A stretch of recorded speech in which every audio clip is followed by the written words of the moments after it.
his way. He can make up ground in the bullet. One of the only players on the planet who can do that against Hikaru Nakamura. But Hikaru is just locked in. He has yet to lose a game to Magnus Carlsen in the year 2022. This year's almost over. If he somehow doesn't lose the STC match and doesn't play him in the World Rapid Blitz, that's it. He will go a full year without losing to Magnus Carlsen just by playing many games. That would be the biggest accomplishment perhaps of his entire career. Let's see what changes Magnus Carlsen is going to make, both in terms of his opening play and in terms of his match strategy. There's a change. A2A3 on move 3. Taking a page out of Hikaru's book a little bit, isn't he? I thought you were saying there's a change because Magnus' undershirt is gone. Oh, now God. His attire has changed. He's nothing going right for him thus far. He just, I'm bringing a feature chat. What do you want? That's beyond, no, it's beyond my intellectual pay grade. I was going to compliment you. Give me a chance to finish. I was going to say that is, beyond the kind of humor that I'm capable of. You know me, I'm nervous. I'm always worried that you're going to come out swinging at me, just like Hikaru is coming out swinging at Magnus Carlsen. But right now, Donnie, with this early A3, right with this double G, Black Castle's kingside right now, watch out. First, Hikaru plays H6. He says, what are you going to do with your king? If you commit your king to the kingside, I will very much do the same. So Hikaru's like a little bit of a waiting game. Yeah, and of course, you can't castle queenside anymore. You've already moved the rook. He does castle kingside, and Magnus saying, yeah, I've got some visual damage on the kingside, but that pawn on G3 could also potentially serve as an anchor point for a knight that jumps into H4. Do you see this move sometimes?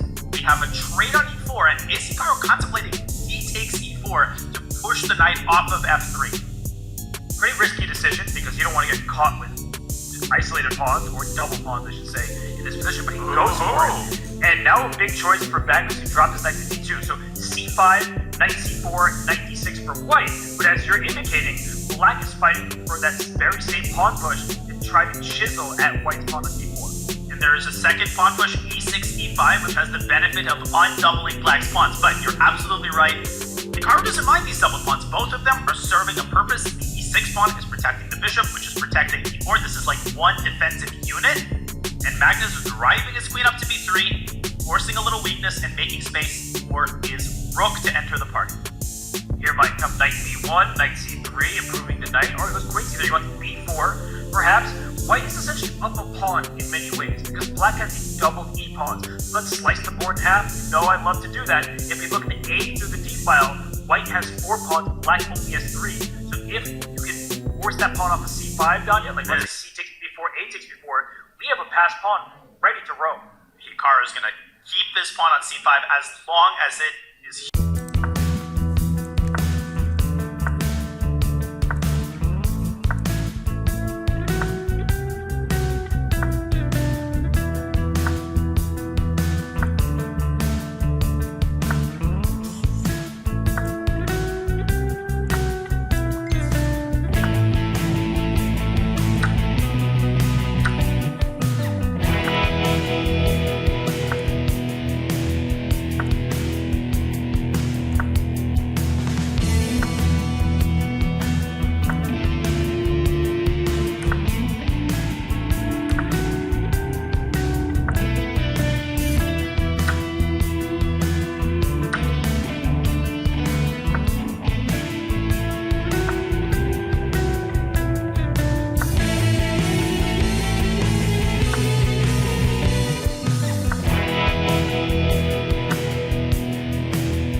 counterplay. Magnus saying, no such luck. I'm not engaging at all.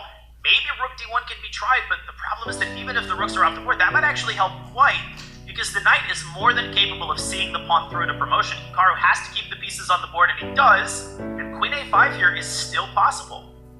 Goes queen a4, doesn't want to trade the queens just yet, because the queens are terrible blockading pieces. Yeah. Knight c5, knight a6 is the threat. Knight c5 now drops the pawn on c6. You can't get away with that. So I think maybe bring the knight back to d2 and go after the e4 pawn. But maybe c6 was a little bit hasty. It was such a tempting move. But Hikaru is pretty close to going bishop e6 d5, and we know what he's capable of in these types of positions. I'm more worried about his clock, the combination of the passed pawn and the 20 seconds on his clock. If Magnus doesn't win this, Robert, if Magnus doesn't win this... I think rook c5, that way your pawn at c6 is defended, you stop knight d5, you play knight c4 next. I think it's a really strong move, and that way your passed pawn is safe and sound. You can also play queen a5 to immobilize black's rooks, but whatever you do, don't start with knight c4 and blunder the pawn on c6. And look at how much time Magnus has. He's just playing much quicker. Now, knight g4 for black, if you get your queen over to h5, you'll deliver a checkmate. The problem is the queen on c7 is doing an important job. It's blockading the passed pawn. What are you talking about, Robert? Just queen c7 to h5. It's not that complicated. It looks a little complicated, but e5 is in trouble. Hikaru in trouble with the clock. And he's made both of our moves, queen a5 and then rook c5, but he needs that final push to get the queen off of c7 and get the pawn through. Yes, so g6 play here. What's happening? Can I beat rook c5? You can take e5, but c6 pawn then gets in trouble. Yeah, Magnus taking his time. He's now below a minute. And we know what step one is for Hikaru. Get Magnus under 30 seconds. And no such luck. He's playing so confidently as he massages black's weaknesses. But here comes Hikaru's rook. It's not over yet. It isn't, because queen e5, you swap, because rook e5, you trade queen with rook c1 at the end. Now, c7, queen e1, okay. Oh, well, rook f1 and queen e1 is almost made. There is queen e1, though. I think he could just push. So wait, no. c7, queen e1. What? Queen c4? I love that move. Love the move rook b5. Oh, the only move to win, apparently, according to the engine. And Hikaru's just going to lose on time. And the reason why rook b5